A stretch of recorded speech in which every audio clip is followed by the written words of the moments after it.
Setting up your meeting, redirecting to live, and here we go.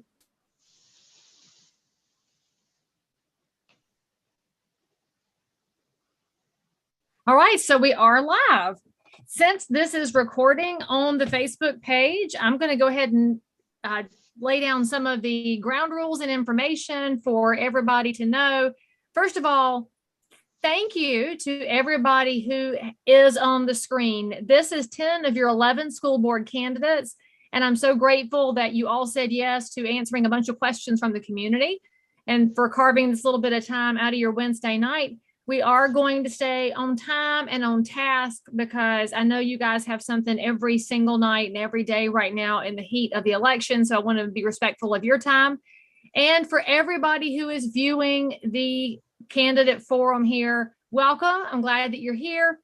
All of your questions, I have a few sheets of questions here on my desk.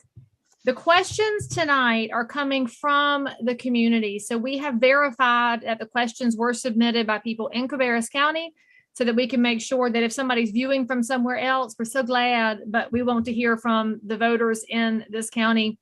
And all of these questions were just submitted to me.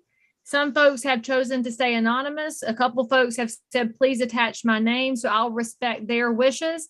None of the candidates received the questions in advance, and frankly, you couldn't have because I'm still getting them as we speak, and I'm going to keep an eye on my text so we can answer questions as we go, because that's what you guys are signing up for. You are signing to sit in that hot seat on the dais on behalf of the thousands of students in Cabarrus County and all of the families who are here. So that's where we're going to start. So here's the quick ground rules for the event. Nobody got questions in advance, but everybody's going to get a chance to talk. I am going to have a timer running, so you will have a maximum of 2 minutes to answer a question. If you go too long, I'm going to cut you off. And the reason I'm doing that, that's what parents go through when we come to the school board. We have a time limit on us, and so we're going to have a time limit on you. But I also want to make sure that each of you has a chance to speak, and nobody's going to hog the space. And I want every voter to be able to ask their questions and have it answered. So we're going to start with a little bit of an easy one here. And I'll see all of your names are on the screen. So anybody viewing, please just be a grown up and read the names on the screen. We're not going to go through a lot of long bios because that's all very accessible on the election websites and Facebook pages and such. I'd like to start off with raising your hand. I've got 3 starter exercise questions. Please raise your hand if you personally attended Cabarrus County Schools yourself. You are a product of our school system. And then hold them there for just a minute so viewers can see. Thank you very much. Next question, raise your hand if you have kids in Cabarrus County Schools or your kids were in Cabarrus County Schools, so either current or past Cabarrus County School parents. And all right. And the last raise hand question is, raise your hand if you are currently working in Cabarrus County Schools or have worked in Cabarrus County Schools. You have been on the faculty or staff. All right. So how was that? See, easy questions to start with here. You got your exercise in for the day because now it's going to get tough. Now, I want to stress, I want everybody to have a chance to answer. And I'm not going to be trying to be rude when I kat you off, but y'all know that's how we roll as parents anyway. So let me get my glasses out because I printed in a small font. Let's start with an easy question. And Kat, I'm going to start with you because you're in my upper left-hand corner. What experience do you have with budgets? And we're just going to, and I'll call on your name so you know what order I've got you placed in to make it easy. Well, while I was at Odell, I was the school improvement team chairman for 10 years. And part of that responsibility is doing your local school budget. And then we take that and present it at the county level. I also had the privilege in 2006 to serve on the design team for the new Odell primary. So I got to get a little experience on how to open and design a new school on a budget. I also understand, the funding is federal, state, and local, and that we go to our county commissioners and we have a 5 and a 10-year plan that they work with us too in meeting that local budget. I'm also a lifelong member of Poplar Tent Presbyterian Church, where I serve on the leadership team, and part of our responsibility there is doing the church budget yearly. Also was a math major, so I like numbers. Thank you very much. Carolyn Carpenter, you are up next to answer this question. What experience do you have with budgets? First of all, I have served on the board of the actual school board for 15 years. So I've worked with the actual school budget. Prior to that, I was 12 years as a county commissioner. So I worked with the county budget. So I'm familiar with the county budget. Also, for 46 years, I was in the business world, working with Fortune 500 companies. I retired from Wells Fargo as a financial specialist. So I'm very familiar. I'm what they call a full charge bookkeeper. So I'm very familiar with bookkeeping. So I have got a heavy accounting experience background. So I've worked with budgets all my life. Thank you very much. Laura Blackwell. Can you hear me? Yes, ma'am. All right. So, well, I'll start with being president and CEO of my household. So I'm in charge of that budget. I've also been on the school board now for 4 years. So I've had the opportunity to vote on several budgets within the school system. Very familiar with that. The county commissioners obviously are the ones who provide us with that. I also was an assistant branch manager at a bank for several years, where I had to budget over $150 million as well. So I can't honestly tell you I like numbers. I'm not a numbers person, but I definitely know how to do a budget. Thank you very much. Pam Escobar, your turn. Hi, everybody. So like Laura, I would say my family budget. My husband and I work together very hard on that. And we are now on our third home, so I think we're doing okay. And as far as board experience, I'm a member of Larry King's Clubhouse, and that is an organization that helps kids receive childcare at the courthouse in Mecklenburg County. And so I'm one of the board members there. I've been on that board for 4 years. And so one of my roles is fundraising for that and getting funds to give kids snacks. And every kid who comes through there gets a snack, healthy snacks and books. So that's very important. And then as far as budget process, I work in local government, not for Cabarrus County, but for Mecklenburg County. And so the budget process is part of what I do, is educate people how they can get involved in the budget process, how their voice can be heard in the budget process. So I do that.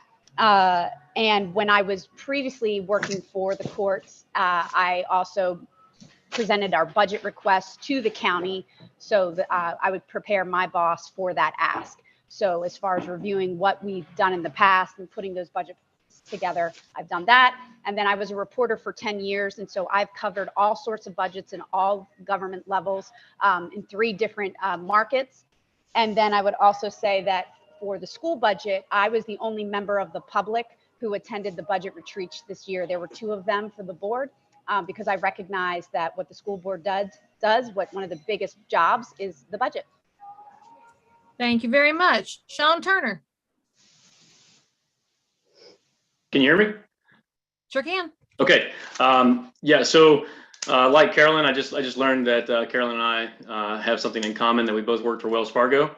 I did wireless transfer fraud investigations for many years, where oftentimes I would be responsible for transferring hundreds of millions of dollars with a click of a mouse, and then having to balance those accounts by the end of the night. In my current job, I work for a Fortune 500 company where I have been tasked with auditing quotes from contractors, identifying waste in those quotes for multi-million-dollar upgrades to defensive strategies and defensive additions to the plant.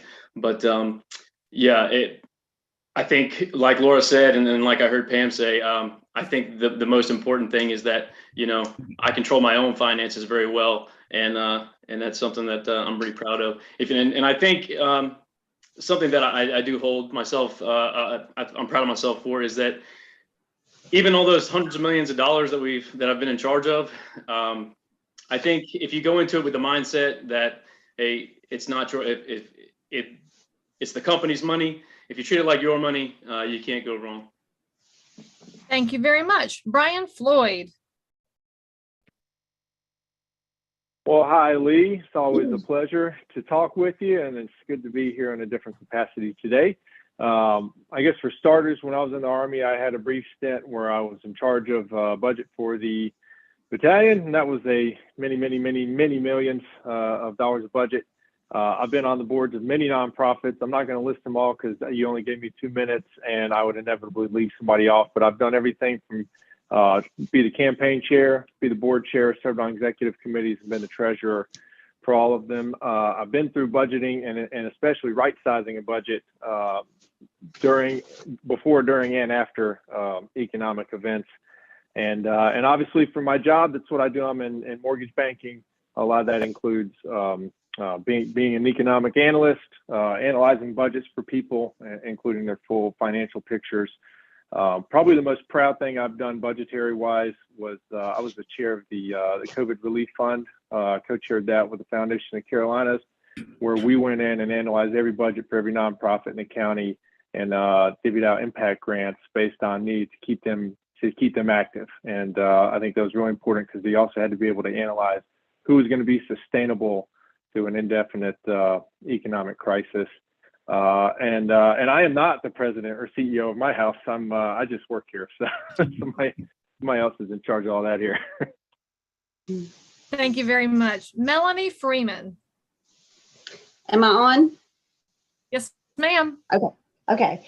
I'm like most moms, I've been in charge of the budget. We have a debt-free system here in our home. And we always operate within our means and not on credit. So I do know how to do that. I have studied a lot about the school budgets.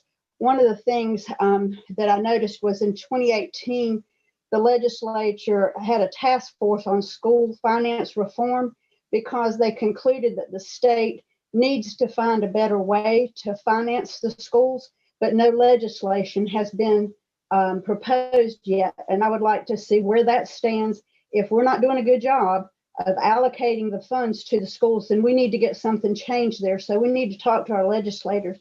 The other thing was in listening to the budget at the local level, they are using, I believe it's called a Trigo method of budget collection of the data.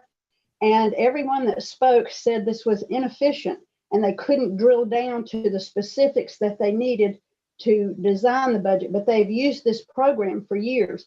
So I would say that program needs to be thrown out and another one started sooner than later. We don't need to keep using a broken system if it's not working for us. So I do know I have math skills. I can add and subtract, and I can work with percentages and things like that. Thank you very much. Sam Treadaway. Good evening, all. I have to take just a little bit of a privilege. I think it's always dangerous speaking for others, but I was just watching the news before we went online, and I'm just, I don't know about you, but I'm concerned about our folks in Florida. They're gonna have a hard time, got a hard night and a hard few weeks and months to come. So they've got a lot going on down there. In regards to budgeting, I've been a school principal for more years than I can count, and you're ultimately and legally responsible for those budgets. I've also been involved with a lot of nonprofit budgets as church and other nonprofits. I'm currently the treasurer of our local museum in Mount Pleasant.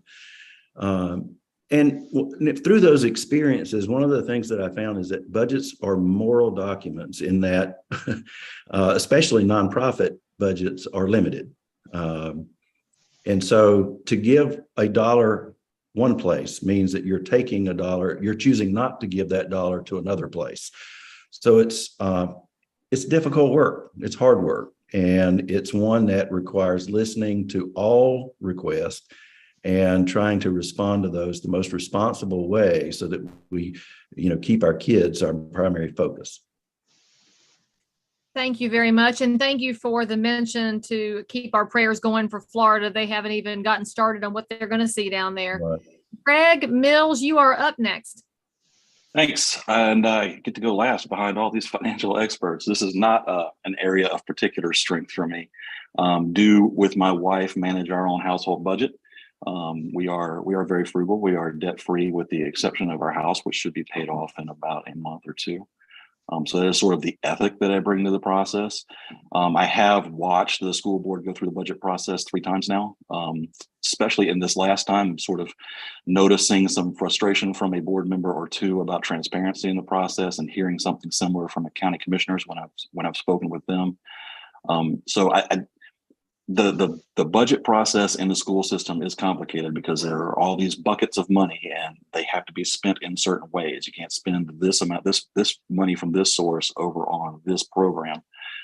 So it is a tricky thing. I don't think it's impossible for someone like me who doesn't come from a strong financial background to be able to understand and make good decisions on. But I can tell you that I definitely want the process to be open so people that understand that we are spending their money well. Thank you much. And Lane Jarvis, you are the last one to answer this one before we change questions.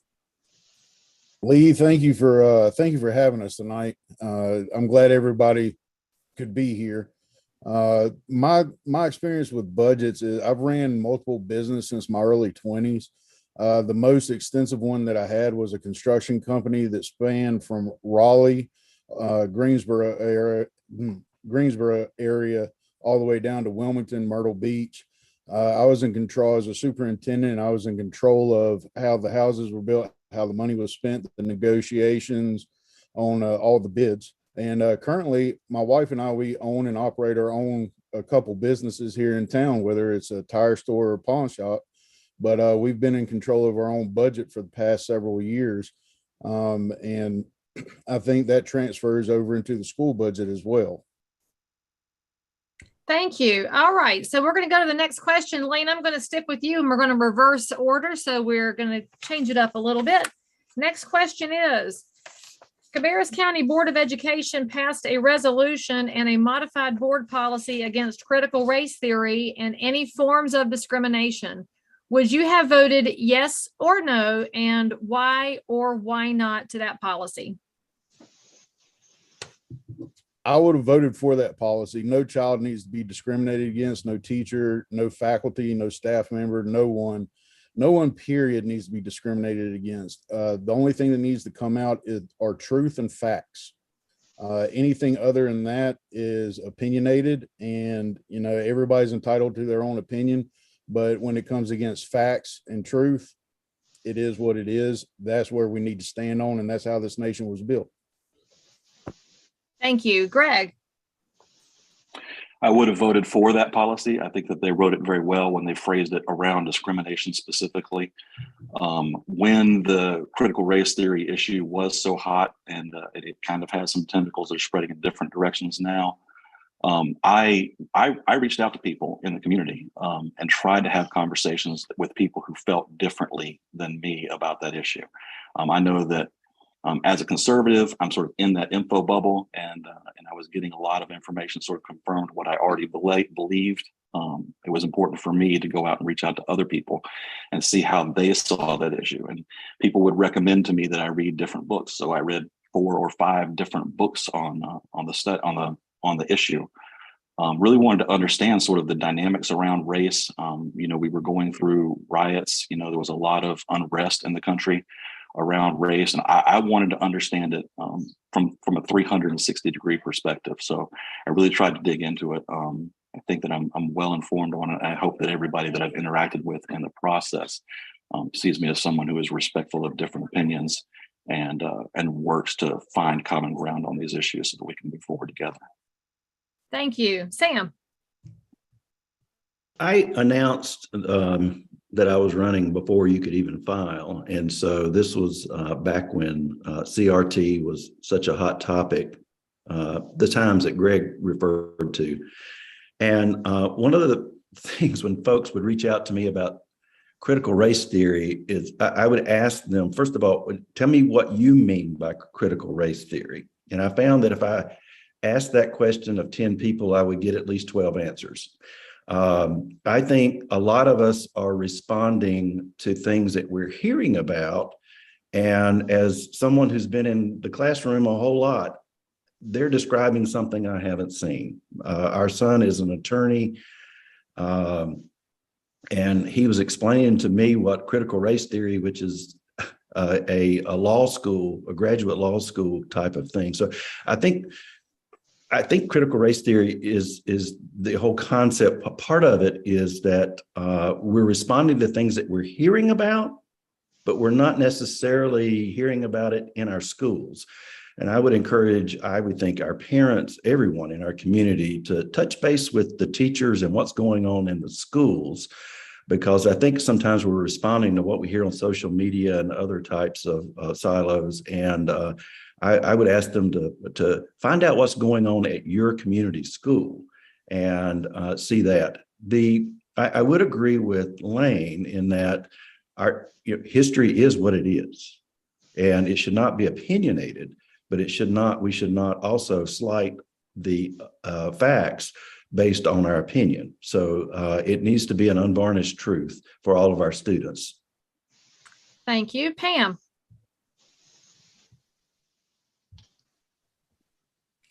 Sorry, you surprised me. I was looking at my screen. I thought we were going to do it that reverse. So I think, would I vote for it? I think it would have been an easy vote because critical race theory isn't taught in our schools. I don't doubt that. And so to just ensure that it doesn't, that's fine. If that's what you want to vote for, that's fine. But so it's a non-issue, in my opinion. And thank you. And sorry I caught you off guard. I realized that I reversed it wrong. So that's on me. So thank you for being ready. Anyway, Sean, you're up next.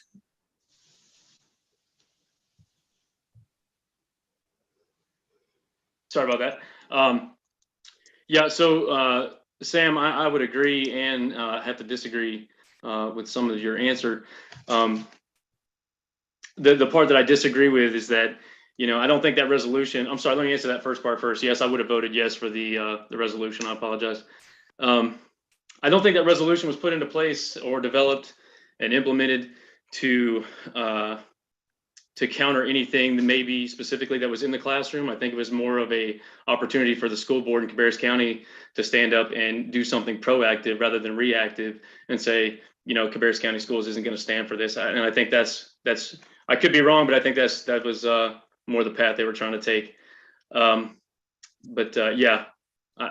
it doesn't belong in our schools. I think it's a great safeguard that Cabarrus County School, the school board did well, and it's very well written. Thank you. Brian Floyd.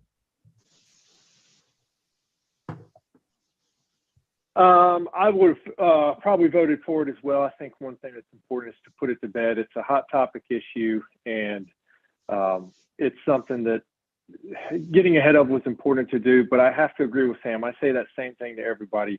If I go around and ask 10 people what critical race theory is, or when they come and ask me, my first response is, well, what is it exactly? And I've yet to hear the same answer twice. So I think what we're talking about and what it is can be two different things. I think it is something that's not present in our schools. Like Sam, I have spent a lot of time in the classroom, not just hearing about the classroom, and I've never seen it. I've never seen an inkling of it. So I think it was a good idea to vote for it and go ahead and put a line in the sand and let everybody know where we are and try to put it to bed. I don't know that it has been put to bed. I don't know if people let it be put to bed, but I think it was the right move to do that. And I'm in favor of teaching right history, not comfortable history, teaching things the way that they were. And I think that's an important thing that we all need to get on the same page about. So yeah, that's what I would have voted. Thank you. Melanie. Okay, I think we're all in agreement. CRT should not be in our schools. I would have voted for the policy to not have it in our schools. I do somewhat believe that even though we may put it to rest here in this conversation, I do not believe it's going to be put to rest in our curriculums. We always will have to be vigilant to keep an eye on it creeping back in. We have a new social studies curriculum that is being written, and I believe that we need to oversee a lot of this stuff. Some of the tentacles of CRT are still out there, and I think we need to keep an eye on what will be in the curriculum and not think that it's not going to come back.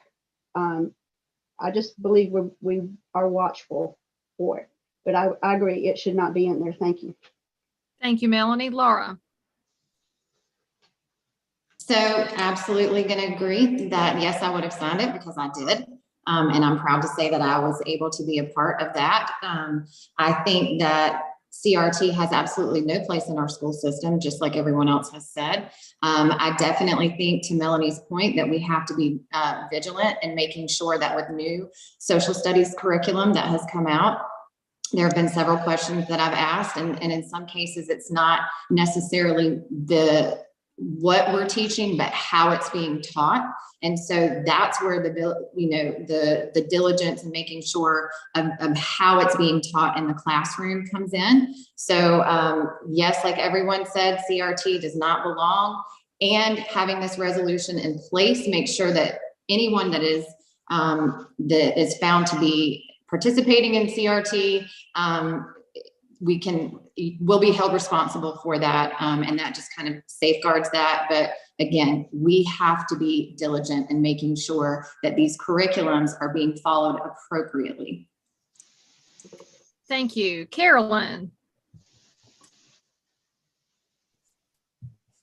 I could not agree. The resolution was, it was properly done. We go by the state standards, which says the very same thing, that no, CRT is not supposed to be taught. And we put a resolution in just to make sure. I agree 100% with Melanie and Laura. We've got to keep an eye on it, just like anything else. Things can be slipped in. We've got to make sure we watch that. Just like the state does on many things. They've taken things away taken little bits and pieces of a lot of our history, kind of chopping it up a little bit. And we just always have to keep an eye on it. That's what our job is, that we have to watch that. But we did good, and we need to keep doing that. And that's what our job is, to look out for our children and for the community. And that's what we do. And that resolution was a good thing to do for our children and for the community, and to not let CRT slip back in. And we did what we needed to do. Thank you. All right, Miss Bonds. Well, Bondsmore, Catherine Cat, you got so many names. You are last but not least. I would have definitely signed the resolution, and I appreciate our board being one of the first in the state to come up with the resolution. I think it's very well written. It explains, but the main reason I would have signed it is I was a school counselor for 33 years here in the system. And my goal was for every child to come into that school and leave feeling good about themselves, their day. And all I can see CRT doing is causing a division between our children. And that defeats my goal as wanting children to leave feeling like they had a good day. And so, no, I do not believe in CRT, and I would have signed the resolution. Thank you. All right, next question. I want you to stay unmuted, and we'll just reverse order, and we'll see if I get it right this time, Pam. All right. Next question. Would you ever vote yes to remask our students?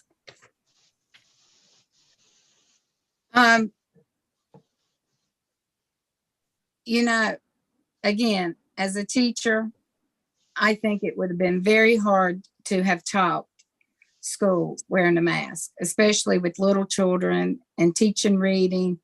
And, children need to see your lips when they're learning to read. You need to see their lips.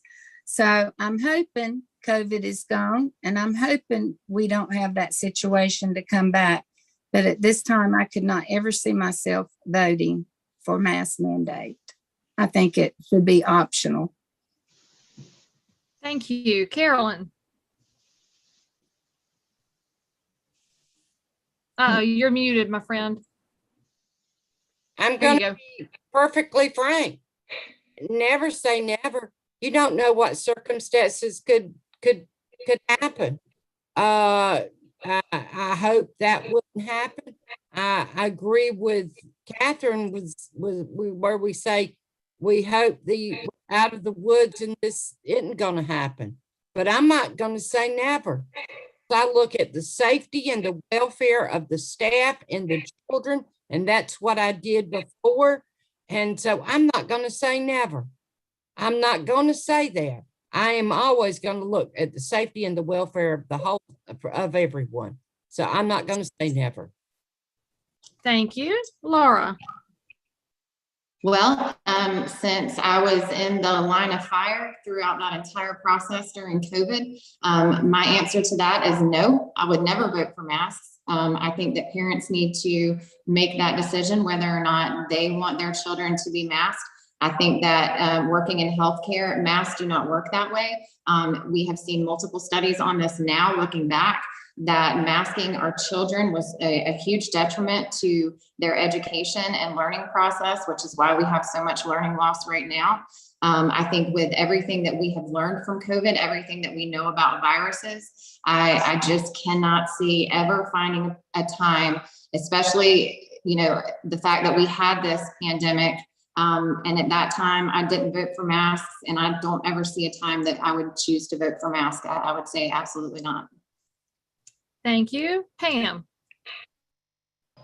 So I like that idea about it's data driven, right? So you want to look at what we have. And so what's great about Cabarrus County is that we've gone through this. And so we had them, we did 2 days. Everybody remembers the history, right? And so I think we listen to the professionals and then take into consideration what's being said. So I'll just share this quick story. I was at the fair and an immune compromised child was wearing a mask, and the mom came up to me and said, "What do you think about masks?" And I say, I think they work. My daughters wear them on the bus right now, and that's my choice, and I think that's important. But when you're talking about a disease that's killing people, and especially people that are immune compromised, you want teachers to feel safe in the classroom. You want students to feel safe. And so I don't want to say never. I do think, though, that right now we're living in this time where it is optional, and we're seeing that that's not a bad thing. And so I think you take that data into consideration. Having this experience is completely, I think we didn't know this was going to happen. We've learned a lot through the process. And so I would use that information before making a decision down the road. But like Carolyn said, you can't say never. That's like saying no new taxes. You can't say that. All right. Thank you, ma'am. Sean Turner. The answer to that question is no, unequivocally. I will always support the parents' God-given right to be the ultimate authority and choose what's best for their child. If you'd like to wear a mask, if you want your child to wear a mask, go for it. If not, go for it. Absolutely not. Thank you. Brian. Yeah, we used to have a saying, if you're asking if ever was never in a firefight. Okay, so if you start saying never right now and act like you know what the future is going to be, it's disingenuous. It sounds great. It campaigns well. It Facebook's wonderfully, but it's disingenuous to really ever say never. Okay, my number one goal is, more than anything, my top priority is going to be to keep kids in person in school. So whatever's going to take to do that is going to be the number one thing to me. And you have to understand, I'm not going to get too much into my personal experiences. Some of you know, some of you don't, but every kid is not the same, and every household health situation is not the same.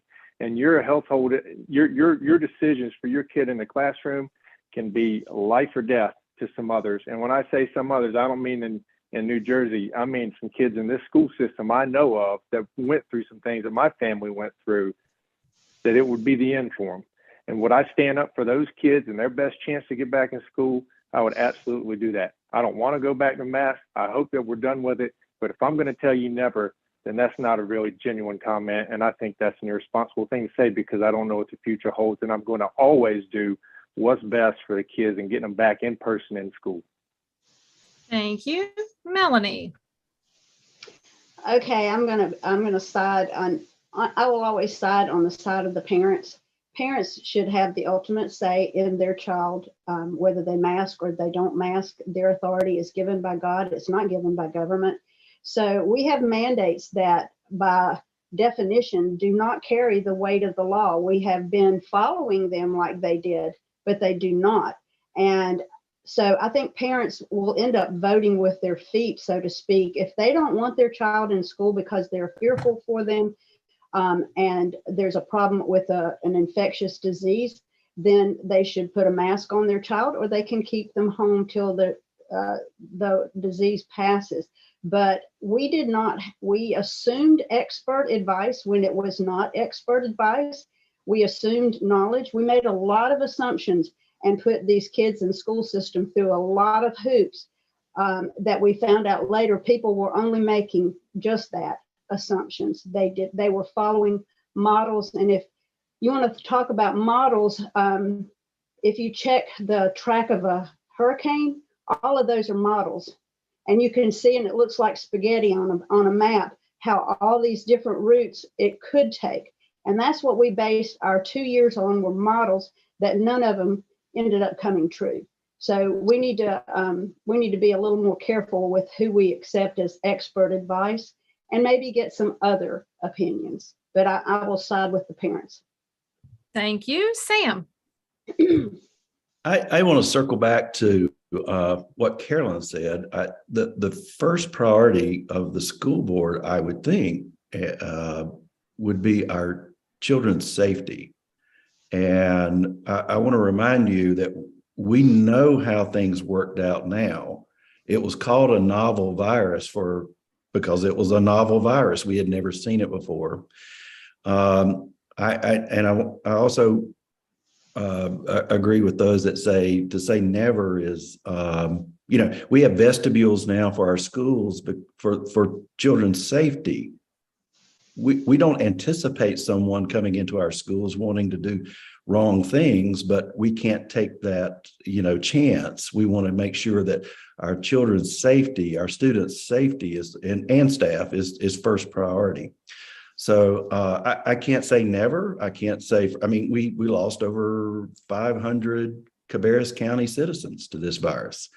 I don't anticipate us going back to mask. I do agree with many of my candidate friends here that whatever it takes to get back to in-person instruction I think should be a priority, and to keep our students safe. I would argue this, though, whether your kid wears a mask or not impacts the kid next door or the seat beside them. This is a little bit different than whether your kid reads a book and my kid doesn't read a book. Is that public schools means that we buy into the idea that we are a public school where everyone is impacted by all of our decisions. So I do want to end with that. Thank you. Greg. Yeah, I think knowing what we know now, I agree with what Laura said, that it certainly seems like masks weren't that effective. I don't see, if we were repeating the same thing in 2020, 2023, that I would be voting for masks, especially not a mandate. People don't respond well to mandates. I think that if wearing a mask is, if there's a good case for wearing a mask, then we need to trust parents that they want to keep their kids safe. They want their kids to be safe. And so if we can make that case, then they will mask their kids up voluntarily. So we need to do a better job of making the case for these policies so that people will want to follow along with it rather than having a mandate, because coercion it never works. It doesn't work well. Thank you. And Lane.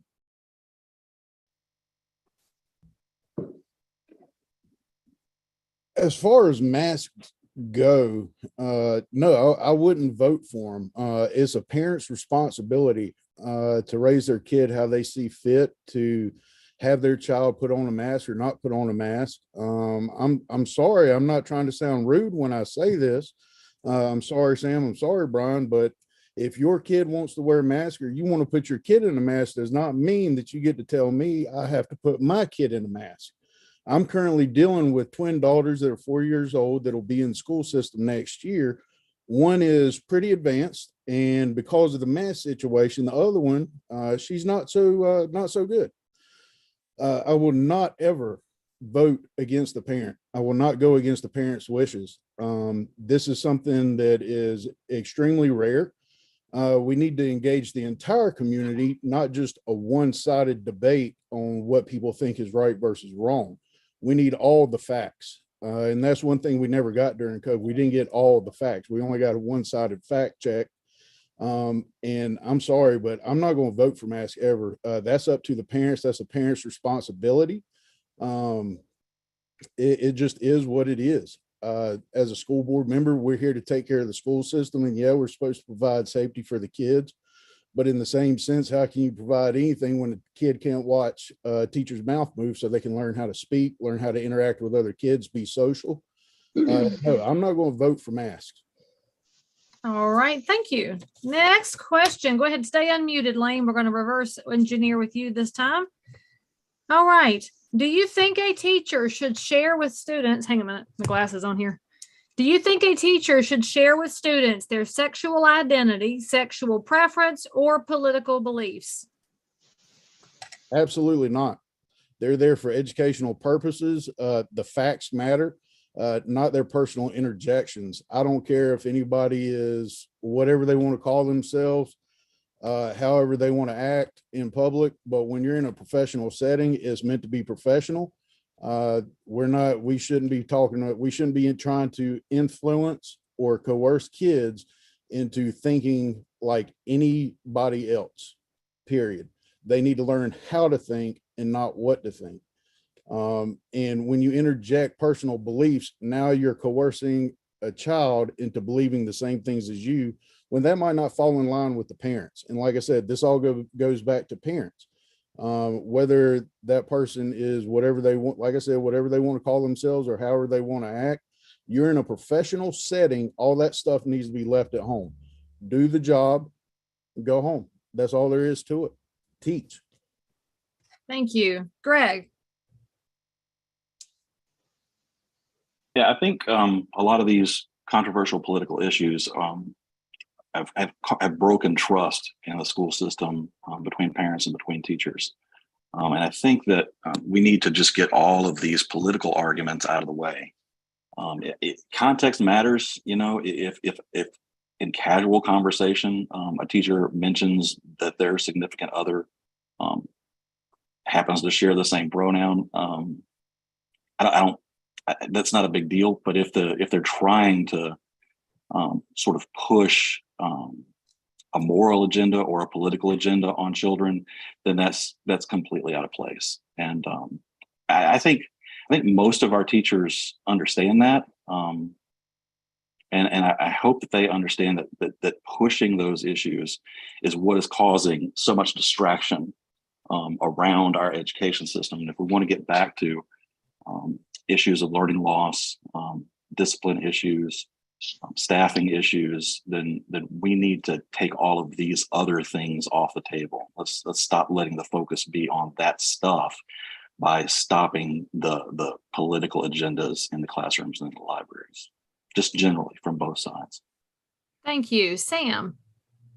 Well, I'd like to piggyback on what Greg said. I think he's absolutely right in that we have wedge issues that are getting in the way of real issues. And I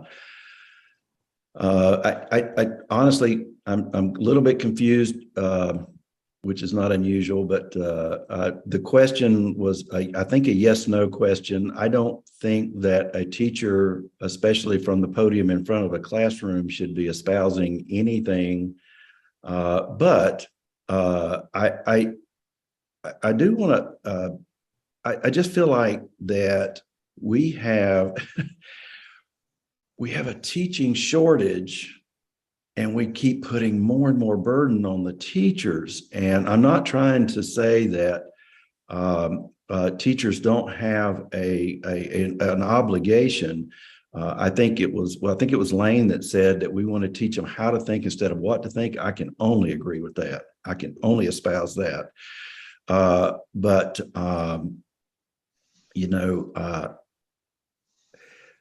we have classrooms right now that have been farmed out to other teachers because we don't have enough teachers. And if we keep, again, to piggyback on what Greg said, if we keep espousing these wedge issues, we are not going to have folks in the classroom in front of our kids, which is what we need. So I don't feel like a personal agenda needs to be espoused from the front of the classroom, but teachers are people. I mean, I had teachers as a principal. I asked them, do you want to be referred to as Ms. MRS or MS? That was their call. And so I don't see that as a divisive issue. I saw that as trying to be respectful of who they wanted to be referred to. So anyway. Well, look at you, 1 second to go. How about perfect timing? Melanie, you're up. Sexual identity or politics? No. I firmly believe that our schools should be Switzerland. We should have a neutral ground where every parent feels safe sending their child there, that they're not going to be introduced to ideas that are not espoused in the home.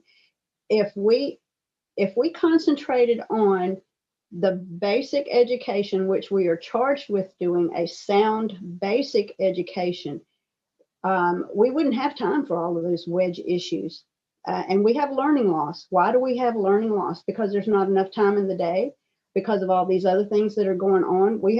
There's a lot of reasons for the learning loss, but still, children need to, every parent needs to feel like they can send their child to school that day and not worry about what they might pick up beyond the sound basic education. And so we need to do the best we can to provide that safe environment for them.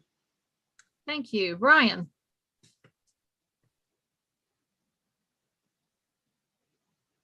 Yeah, good question. I think we had some real good comments, kind of a little bit from everybody so far. The top question to me, and I asked this when I was teaching and we got into many topics of whatever the topic may be, is this pertinent to the educational process before I get into something, before I say something, reveal something about myself? And that's a common question that any classroom teacher knows to think about before they're introducing something into a discussion. I know that from experience. I know anybody in here who's been in a classroom knows that from experience as well. So I think Greg made one of the best comments here so far, that context does matter. If it's a slip of, me and my spouse had a great holiday and, a nice conversational, teachers are human beings and they do have home lives. If they're making it part of their lesson, part of something that is disruptive from the educational process that they're setting in their classroom, then yeah, that's an incorrect thing to do. I will say it's funny. Political ideology definitely should not be pushed, but I do think there should be some healthy amount of being able to talk, like teaching kids how to, in a healthy and respectful manner, talk about politics a little bit, because it is a different world, but they have to be able to do that without pushing their ideology, which is, I think, what the question is getting at. So in that case, no, but I do think that there is a healthy perspective that people can offer in the classroom when the discussion is pertinent, again, to the educational process and pertinent to the lesson that they're trying to teach, if that makes sense. So that'd be my answer. Thank you. Sean. Yeah, so no, I don't think it is has a place in the classroom. From the day I stepped in the door in kindergarten to the day I walked across the stage to get my 4-year degree, I can't think of one time where my teacher or professor's sexuality added any value to my education. Sam, like Brian, I agree. I think I could pick something from everybody's answer so far and agree with it. But Sam, I don't know if I see the burden that puts on a teacher that you mentioned to not be able to speak about that. I just respectfully disagree. I don't think that's going to drive away prospective teachers if we tell them, hey, no, keep your sexuality to yourself. It's not part of the lesson. It's not pertinent to the classroom. But no, I don't think it has a place there. Thank you. Pam. So my daughter said she's on this running team, and one of the parents of the other runner is her teacher. And she's like, it's so weird to see teachers in real life. It's like we forget that they are real people. And I think in general, our teachers are not sharing their personal self with their students. So I don't think it's, again, it's one of these things, it's a wedge issue. I don't think it's a real issue. So no, I don't think ideology should be in the classroom. I don't think it is. And I would add to that list, I don't think religion either, because it's a public school.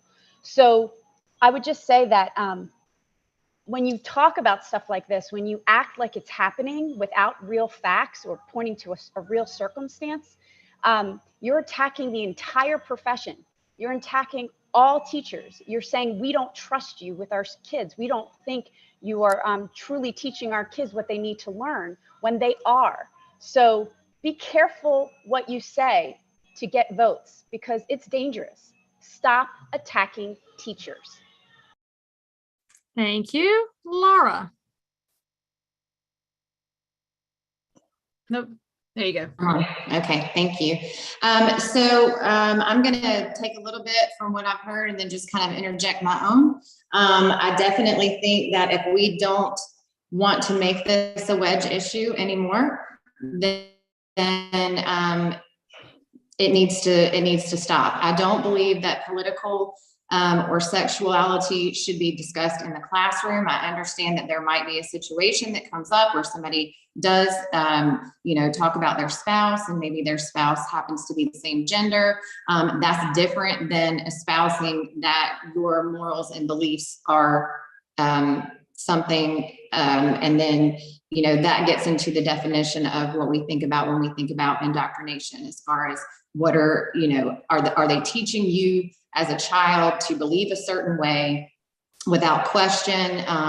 And what I would say, and this is a little bit in retort to what Sam said, yes, we have a teacher shortage, and that is not a good thing. But I also don't want to put a warm body there just because we're missing teachers. I need to make sure that we are vetting the teachers that we do have to make sure that they're going to teach our kids properly. I don't think that any of us believe that politics or sexuality belongs in the classroom.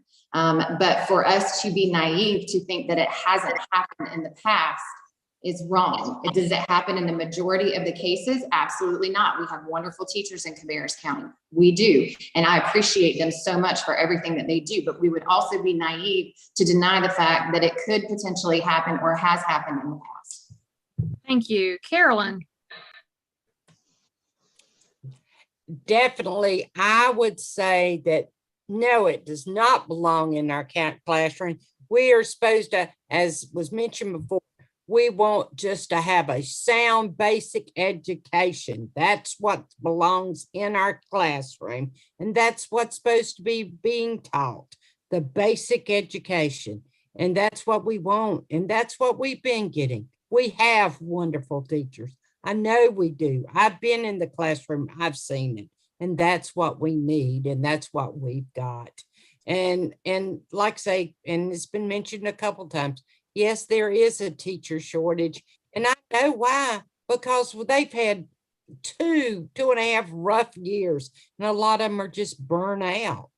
And that's why we've got the problems we've got. A lot of it is, and we just got to work to get it, get some more back into the classroom.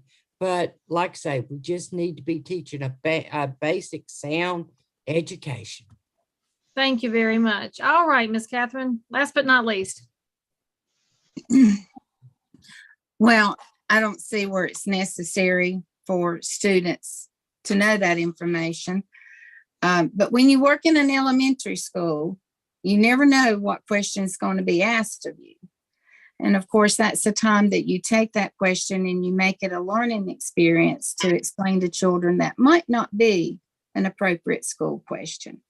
And I've worked with some of the very, very best teachers, and I've never seen a teacher discuss that with children. And I have two children who graduated from J.M. Robinson and never had that issue with them either. So, I trust our teachers. But again, like I said, so you can't control what a child asks you, but you can control the answer back. to that child. Thank you. All right, Mhm. since we have a lot more questions to get to, I'm going to shorten y'all's time to 1 minute each. So now you're going to have to get super concise as we go forward here. And Catherine, I'm going to go ahead and stay on you as we flip the order here. Since we have a question that's right in tune with where Sam, Carolyn, and Laura were already going. What is your plan to address the staff shortages in our schools if elected, and be specific? Well, you know, it's just not Cabarrus County. It's all over. It's the national problem, and I'm not really sure how we solve it. I loved working for Cabarrus County Schools. I had the best experience, and I want that for everyone else. One of the reasons I loved it is because I had some of the very best principals, and they treated me with respect. They valued my opinion. You know, so I think first we start at the top with good leadership, and it goes down to the school, the individual schools. But, you know, we just got to treat them as professionals and show them respect and that we value them. And hopefully we will recruit them and keep them. Thank you. Carolyn. Yes. Well, we've been trying to do a lot of things. I mean, to keep them, the ones we've got, but also we've been working with our county commissioners to try to increase the supplement. That's one thing that we can do. And we've got it up to 12% right now. But that's one of the big things, because we have to compete with all the counties around us, Mecklenburg being one of the ones that has got one of the larger supplements. But that's one thing that we've done. Then we continue to work for. The other thing is the state had taken some of the benefits away, and we're trying to work with some of our state representatives to try to get some of these benefits back, which are extra days, things like that. And so working with those people. Also, one of the other things, sometimes it's not things like that, but trying to get some extra, get some of our local employers to kick in some things like maybe coffee, something that wouldn't cost the taxpayers anything. So get some other things. So those are a few of the things. Thank you very much. Laura. So a couple of the things that we have already done, and Dr. Kopicki has mentioned multiple times his vision for changes within the culture of the school system, for teachers to feel proud of where they work. I think we have heard wonderful responses about the RISE conference that the teachers were able to participate in before school started. And so these things that we are trying to put in place so that teachers will be proud of working with Cabarrus County. Certainly, to Carolyn's point, competitive pay is very important. Also speaking with the legislators to make sure that some of the things that were taken away from teachers that had master's degrees and, kind of capping that at a certain point in years of tenure, that is important too, moving forward. But really it is hiring great teachers and then making them proud, want them to feel proud of where they are in Cabarrus County. Good administration, good leadership is key to a lot of that. Thank you. Pam. So one of the first things I would do is change the board. So what we need to do is you need to vote for people who care about teachers and who show that. Cabarrus County had a reputation of being a great place to work. We've always had the issue with Mecklenburg being right next door. So it's not about the money, it's about how they're treated. So when you try to sneak in policies that undermine staff and teachers, they notice. They notice when you care more about parent rights versus teachers' health, they notice. So you need to respect teachers from the top and change that culture. Show them that you'll be respected from the school board, but then absolutely have great principals who are mentoring them, making them feel welcome and want to stay. Cabarrus County is a great community, but this is a pivotal election because they are on the verge of, the ones that have stayed are on the verge of leaving. And every day I'm begging them to stay. Thank you. Sean.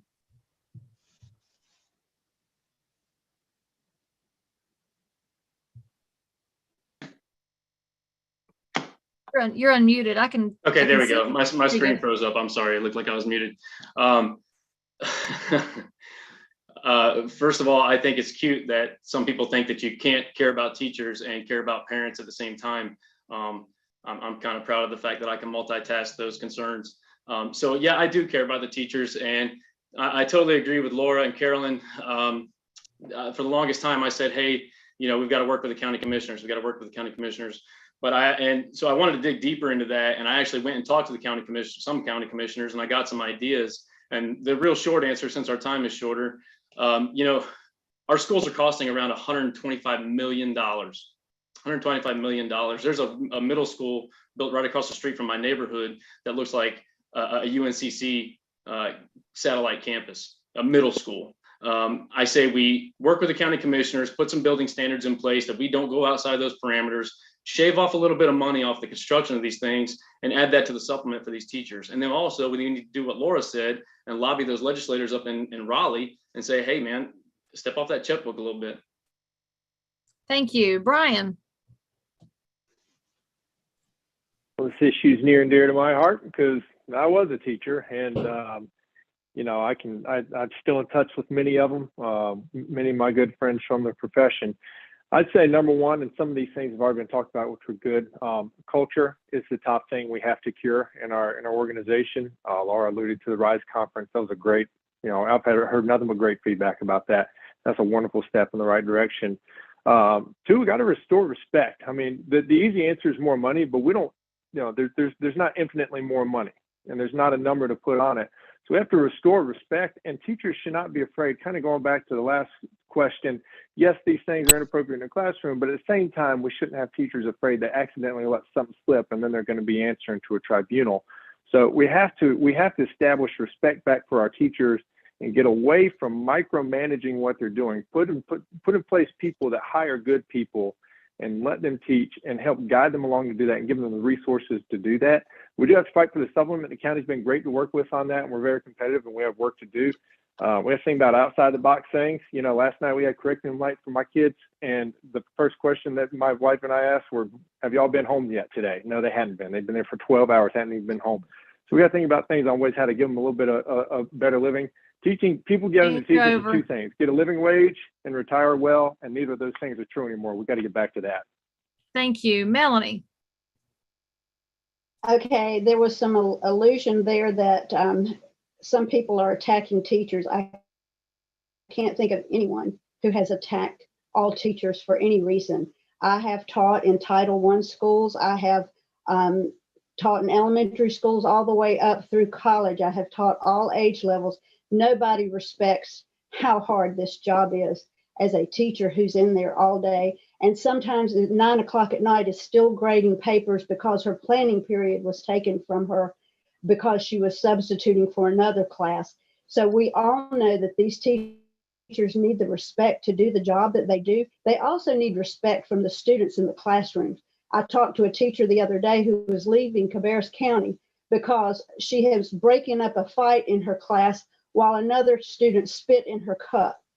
She's not going to take that for very long. So, and she didn't. So that's what we need to do, is protect our teachers in the classroom with respect and the discipline issues. It's not always a matter of money. Thank you. Sam.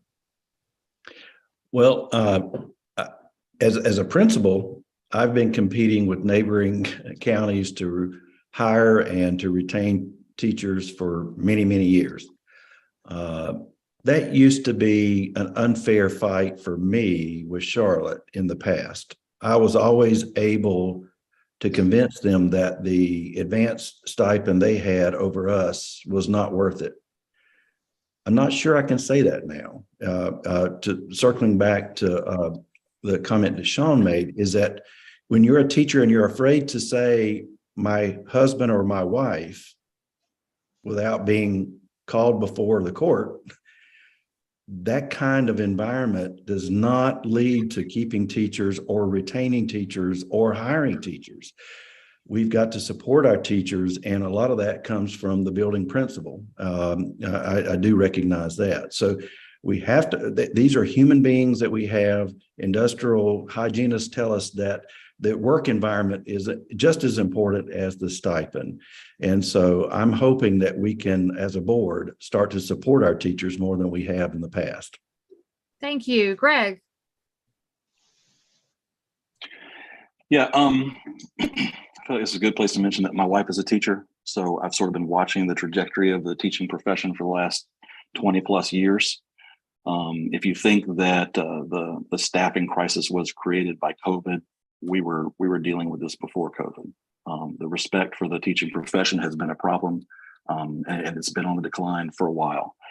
And we hear people talk about things that the school board can't control, right? You want to go talk to the county commission and you want to go talk to our state legislatures. That's all great. But there are things inside our control here at the district level that we can do to make teachers' jobs, to increase their job satisfaction.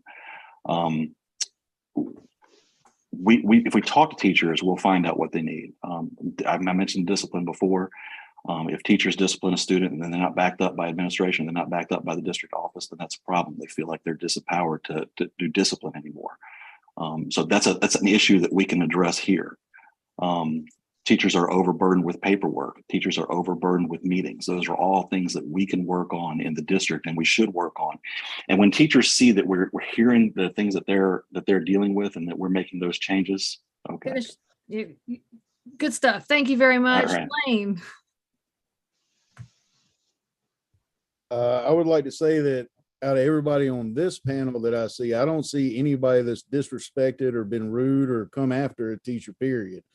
Everybody is correct. Teachers need more respect within the schools, not only from people in the community, but the children as well. I don't know if y'all have noticed over at West Cabarrus, we've spent however much money on that school, but there's a fight there every day, whether it's in the field or in the actual school. Being 3 levels, they've got 1 SRO, and that's an issue to me. That's a real big issue.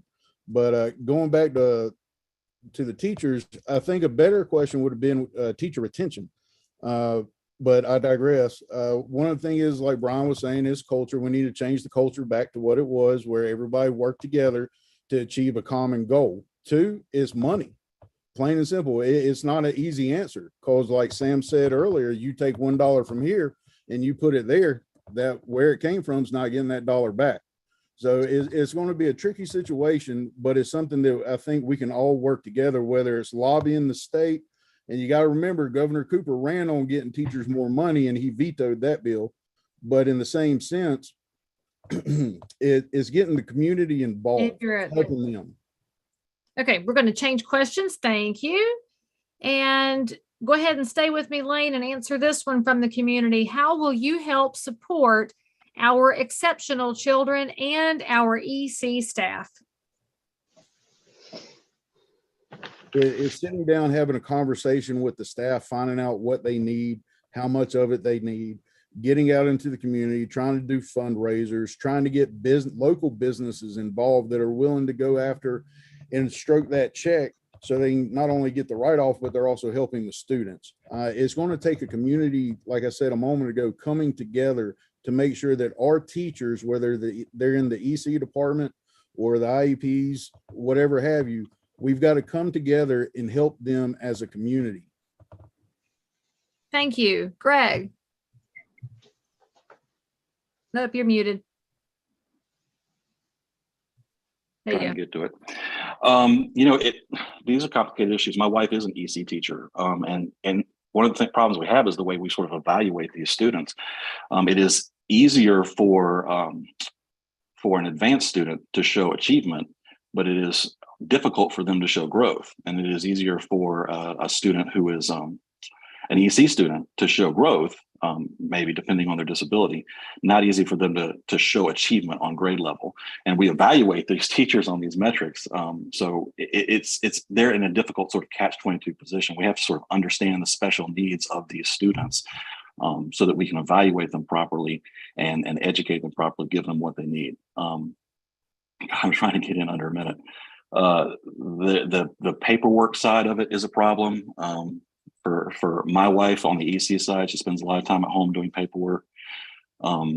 Legal issues attached to it creates a lot of stress for teachers. And there is also sort of I think there's an incentive to get kids into the EC program and not get them out because there's more state dollars or more tax dollars attached to those students that have IEPs. So it's a complicated system, and we need board members that are close to it, or will at least make an effort to understand it so that they can address those issues. Thank you. Sam?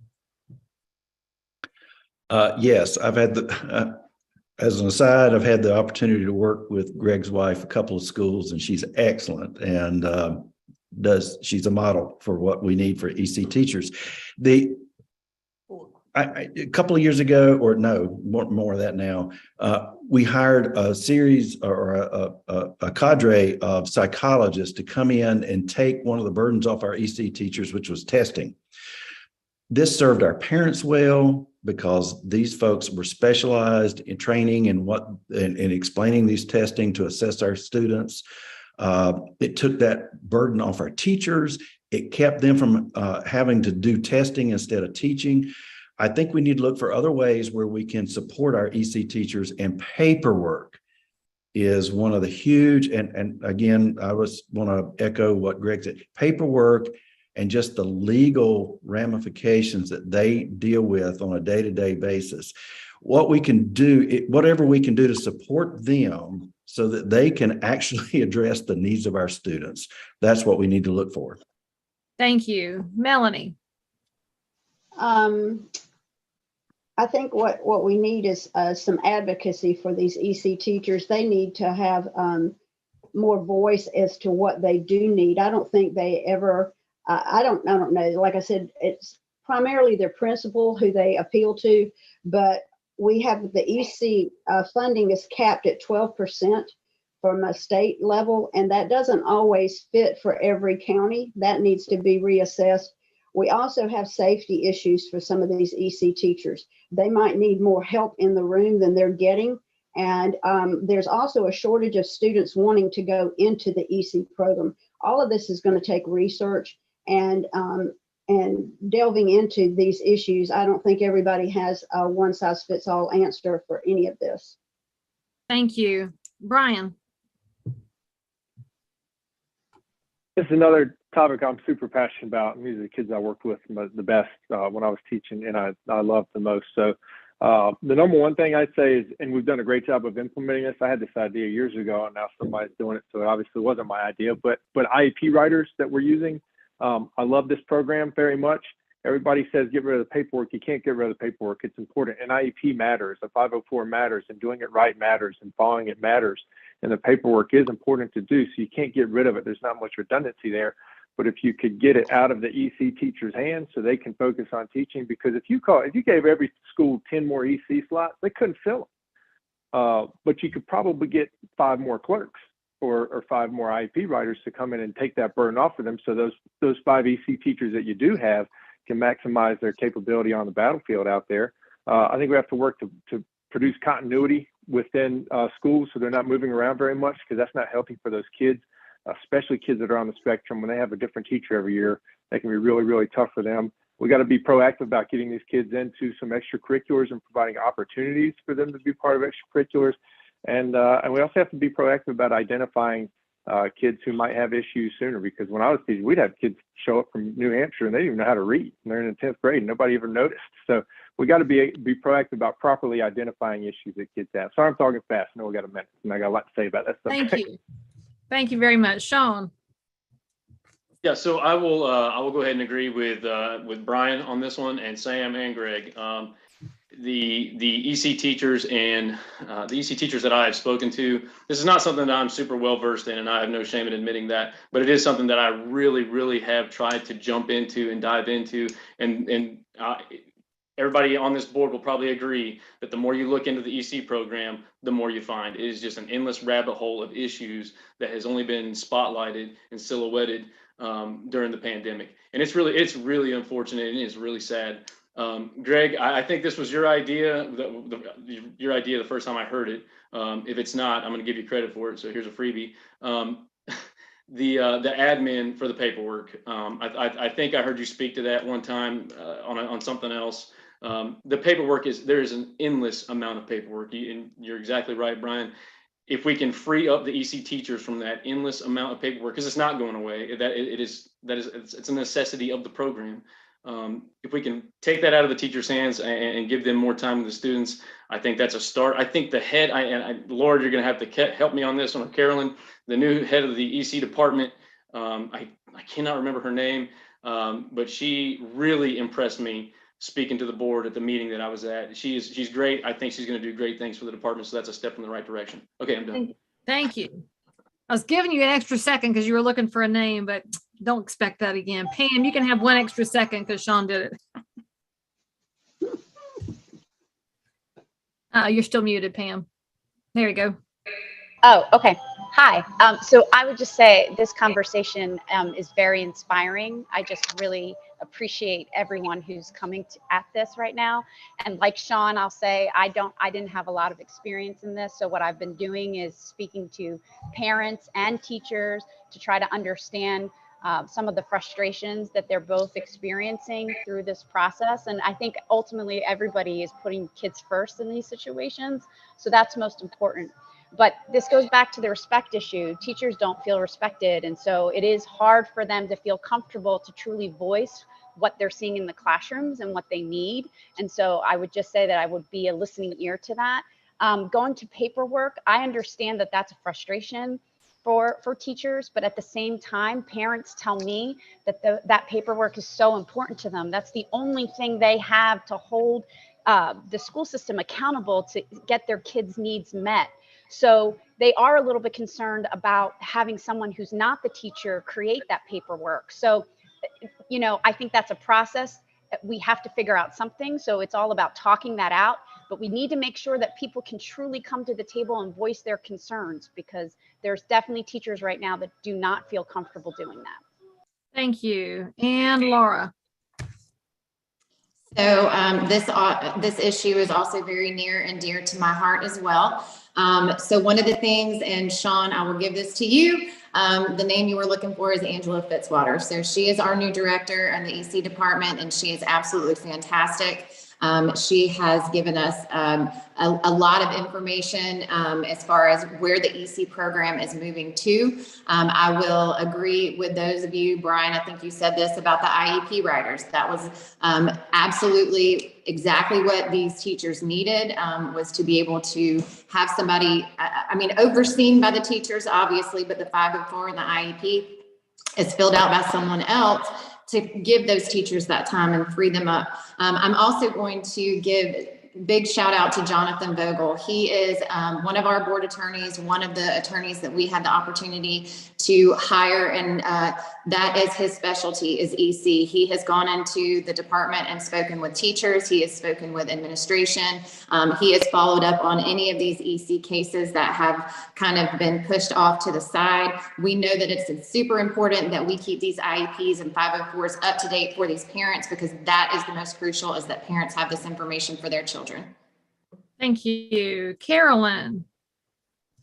And I'm going to kind of tag with Laura that we are working on this. And I think that we have got some people that maybe had retired and they are considering coming back, but they are experienced in this field, and they are maybe going to come back and maybe fill some of these roles that will help with this paperwork. We're keeping our fingers crossed and going to maybe do this. I don't want to talk too soon, but we are looking into this. So we may be able to do this. So it may become a reality.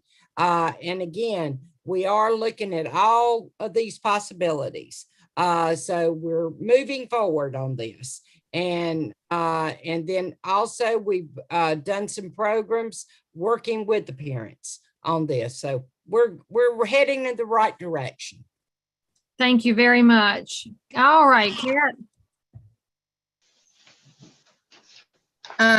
Being a counselor, I attended a lot of IEP meetings. And yes, the IEP writer sounds good, but the IEP must be written by the EC teacher who's going to carry through with those goals and objectives. But the problem is when does the teacher have time to sit down and get thoughts together? So that's where the extra help could actually help in providing them time to get this paperwork done. A lot of these self-contained EC teachers do not get a lunch because you've got kids mainstreaming, going here, going there. Then you have them, you don't get the encore break because, again, you're teaching multiple levels in there. And so they're going different times. So some of them go all day long without a break. There again, that's where I think the burnout comes from. Also, you know, the IEP is written by a team, and on that team is parents. So there's most of the IEP team meetings are after school. I have been in IEP meetings that's lasted as long as 2.5 hours. There again, we need to compensate them for their time too. All right. Thank you all for very, very thorough and thoughtful on that one. We've got one more question that we should have time to get around before 8 o'clock. And so for anybody that's watching, obviously we did not make it through every submitted question, and I'm sorry that we didn't, but I'm glad we're hearing from everybody and we're getting thoughtful answers. I'm just going to encourage you to put your comments into the feed recording because people will be watching this, and every candidate, please go to these questions and answer it so that everybody can continue to have their questions answered. Of course, I think we followed most of your pages. I think we've corrected most of the tagging issues. So please, please, please come back to the post and answer any unanswered questions. I can't tell y'all how much I appreciate this. So the last question would be, recently, there has been much debate around the books being used in classrooms and or available in our schools, whether in the main libraries or classroom libraries. What are your personal views on removing or banning books of a sexually explicit nature? Who should make those decisions, and on what should those decisions be based? Catherine, I'll let you take that one first. Okay, well, I've been attending Laura's literacy committee. And you know, I have a little problem with the word banning because after attending these meetings, I've never really heard the word banning. Now, last night it was stated that as of now, we do not have a book that has been banned. I think the team is doing a great job. The committee's doing a great job in writing this policy. So of course, as a board member, I'm going to follow that policy. As an educator, those books need to be on level. Children need to read books that are on their level. For example, if you've got a gifted child in 2nd grade reading on the 5th grade level, you need to be sure the 5th grade that they're reading a book for a 7-year-old and not 11 or 12-year-old. So we've got to trust our teachers too, to be pulling the right materials, and hopefully they're making good decisions. But I would follow whatever policy that comes out of Laura's committee. Thank you. Carolyn. There we go. Well, I can assure you, I'm on that committee. We've worked very hard to make sure we get a policy that is very accurate. And we've got a 3-tier where it's going to go 3 different steps. And I just don't want any obscenities, any pornography in our system, and that it is age appropriate, and that it's got proper steps. And it's going to go through 3 different steps and before anything would say be removed. And like I say, we have done I think a very good job to make sure it wouldn't be just automatically jerked out or taken away. So I think we've got a real good policy right now, and it will be, that we're going to have it reviewed before we do anything, and nothing has been banned or taken out at this point. Thank you. Laura. Well, so I think the previous 2 alluded to the literature and supplemental material committee that I've been chairing over the last few months. This is what I will say. I will say that if there is a book that is in the library that is not educationally suitable, if there is a book that is in the library that has adult content, if there is a book that is in the library that has sexual content, I feel like it is our responsibility to make sure that parents are aware of this material. Parents are aware in the ultimate say of what a child should have access to. Is there ever a time that I'm ever going to not see a book and say that it shouldn't be banned? I can't say that.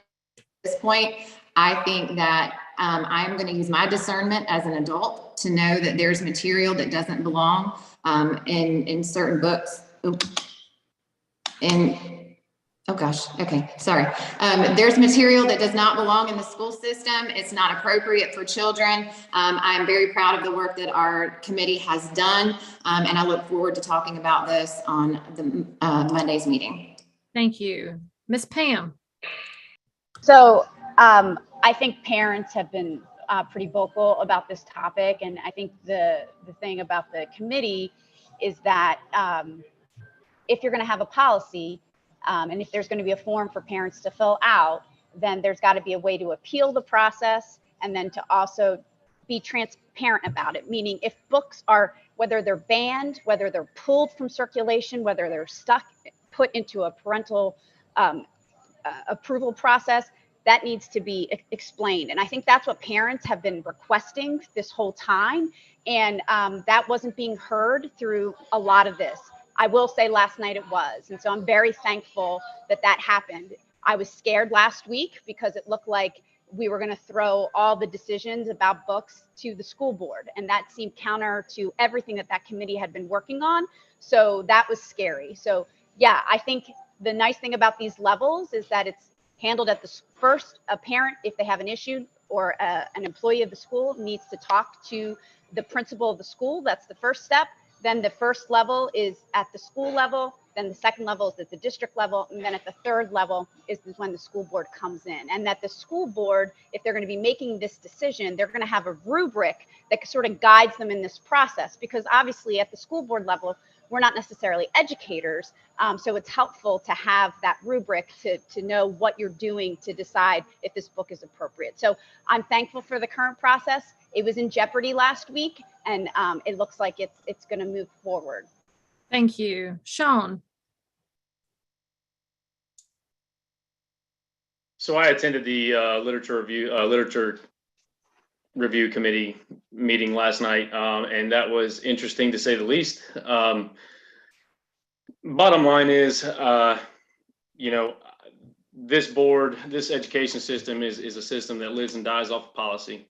And as long as we do our due diligence and put that policy into place, I think the ultimate authority should go to the board for this type of stuff. I walked away looking at that policy last night. For the most part, I'm okay with it. I'm okay with how it went. There's a few things that I'd like to see changed, but let's be clear. This is not a political stunt. This is not a headline. This is a reality that is in Cabarrus County schools. Okay, there's been some talk out there that I'm the one who presented the book simply to get support and fire up voters. And to be quite honest, without sounding overconfident, I had good support prior to this, so I didn't need a political stunt. I'm just a parent who identified something that, in my opinion, violates North Carolina General Statute 14-190.1. Nobody really wants to talk about the North Carolina state law that talks about obscene, sexually explicit literature being exposed to children. So I think it's beyond clear where I stand on this topic, but I think the ultimate authority to remove the book from the school should lay with the board. Thank you. Brian. Boy, what a question. 1 minute, huh? So first of all, I think the term banning books is very slippery slope, and we need to be careful that we don't open the door to that to happen. Okay. My whole thing, for the first thing I'll say is, if my kid comes home with something from school tomorrow and I have a problem with it, my first call is going to be to his teacher or maybe to his principal. I'm not necessarily starting at the Pentagon and working my way down here. So I have found in my experience, when you do that, most issues can get resolved. I think there's two things here. I think there are books that are within the curriculum that kids are being given and saying you have to read this book as part of the process of the class. and then you have books that are available in the library, and those are two different things as well. We should be a little more strict about what's in the curriculum, because that's not necessarily a choice for kids, right? And even by the time you get a chance to voice that, hey, I'd rather my kid not read this book, it might already be too late, and they might have been exposed to something you don't want them to be exposed to. As far as what goes in the library, I think we have to be a little more careful about what we're going for there. We have media center specialists. I want to applaud the board for having media center specialists on the committee. I think you guys have done a good job on that, because those people really know what they're doing, and their opinion matters. Am I saying there's no such thing as a book that's inappropriate? I'm not saying that. Am I saying that the definition of inappropriate is the same now that it was in 1920? I'm also not saying that. There are things you might have to go back and look at. So at this point, we have a committee. We're on the track to make a good process. I think it's important to follow the process, remain transparent, and do what we have to do. All right, sorry about that. Thank you. Luckily, I know you. I know you're long-winded. Melanie, you're up. Hold on now. It's fair. Melanie, you're muted, my dear. That was the first There we time. go.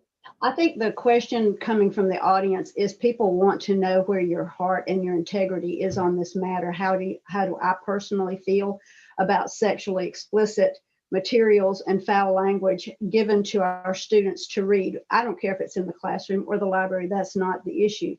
My point would be that there are thousands, millions of books that have been written that would more than accomplish what we're wanting to have done with our children, that don't rise to the level of questionable. And we certainly have plenty to choose from. I want to know what the rubric is, since we've passed that word out, for vetting of books. We've talked about the rubric for redressing our issues about books, but what is the rubric for vetting the books to get them in the library to begin with? I think parents want to know. You get a rating for a movie and you know what that means. So I would like to know what the rating and how they're choosing the books. Thank you, Melanie. And Sam. Thank you. This is a process that is near and dear to me, because I've probably overseen more book challenges than anybody in Cabarrus County Schools, certainly more than anyone on the screen. And I guess the default is that the process that we had prior to this committee was broken. It wasn't. It worked fine. I saw it firsthand. And I would applaud, I think it was Brian that said that 99% of the difficulties happened informally before the process took place. But as we've talked about, we are a board of policies and we have to follow those policies, and a decision is no better than the process to find that decision. And so it's important that we have a process beforehand, a preconceived notion of where it needs to go. And I would just, encourage us to follow the process. That I think I'll be frank. I feel like this is a committee that's looking for a problem that didn't exist, because we have a process for that. And every parent can bring a challenge to any school at any library. And our media specialists are trained on that process. Thank you. I see the hand, so I'll stop. It's on the hand. I'm trying to be gentle. Go ahead, Greg. So I think the question originally was sexually explicit material. And for me, sexually explicit material isn't appropriate in K-12 schools at all. But I understand that my personal values may not reflect the community's values. I don't get to make that decision by myself, and no single board member gets to make that decision by themselves. We have media center specialists that are trained to decide what is age appropriate and maintain their collections. They're the first line in making that decision, but they're not perfect either. So we do need to have a process where books can be challenged. And I think that process needs to engage the community, so that our community, our values as a community, are reflected in those decisions. And I also think that parents need to be empowered in this process. I think that parents should be able to see what books they're checking out of the library, just like they monitor other media that their children may be participating in online. And I think we probably should give parents an option to sort of strike books that their kids are they sort of make a list of books that they don't want their kids to be able to access to. So if a kid has a problem with, or if a parent has a problem for looking for Alaska, they can log into the school's website for the library and strike that book so it's not available for their student to be able to check out. Empower parents to make those decisions for their own children. And thank you. And Lane, you will wrap it up for us. Well, I want to make a couple things clear. I don't see anybody out here that's resembling anything from the 1930s regime in Germany. I don't even want to say their name. So no, I'm not for banning or burning books. I've never said that I was, but what I am for is age appropriate educational material. Meaning that if it's got explicit language or whatnot in it, just as we have found that there are books in our school system that do have that, they need to be separate from the regular reading material. Second, you got to ask yourself what teacher would assign such a book to read, especially with some of the foul language and sexually explicit dialogue that is used. You can look up on Webster Merriam Dictionary what the word pornography is. And that whole section in that book is defined by Webster Merriam as pornography. It does not need to be in schools. But at the same time, I'm not for banning or burning books because that book might help a child. So it does need to be separate from the rest of the books. That's why I'm all for putting a rating on them, just like we did in the 90s for CDs and music and movies and all that. If it's an R-rated book, then it's an R-rated book. If it's not an R-rated book, then it goes back with everything else. But we also have to be able to trust our media specialists, let them. Sorry. Okay, guys, thank you. We are a little bit over your budgeted time. I can't thank you enough for taking your Wednesday evening to log in and ask questions on the hot seat on behalf of our community. Thank you to every parent, grandparent, neighbor, voter in Cabarrus County who submitted something. Again, I wish we could have gotten to every question you submitted, but y'all were good at following instructions and sent in a whole bunch of stuff. So please come back to the video recording. I'm going to hope that all the candidates will come back and answer every question that did not have a chance to show up on the screen. And remember, you need to be going to the polls to vote on November 8th. Please reach out to any of these candidates. If you have more questions, you have personal questions, I will tell you that all of them will be glad to respond to every voter in the county. I'll answer that for them. And mostly, guys, thank you for agreeing to serve and thank you for agreeing to run. It is a very long, painful, and arduous process. And whether you win or lose, I, for one, am grateful that you've put your name in the hat and put your family on the line to do this on behalf of our county. So with that being said, we'll sign off from here. I'm Lee Brown, and I will see you guys next time. Thank you, everybody. And thank you, Lee. This was good. Thank you, Lee, for having us. Vote Lane Jarvis. Thank you, everybody. Thank you.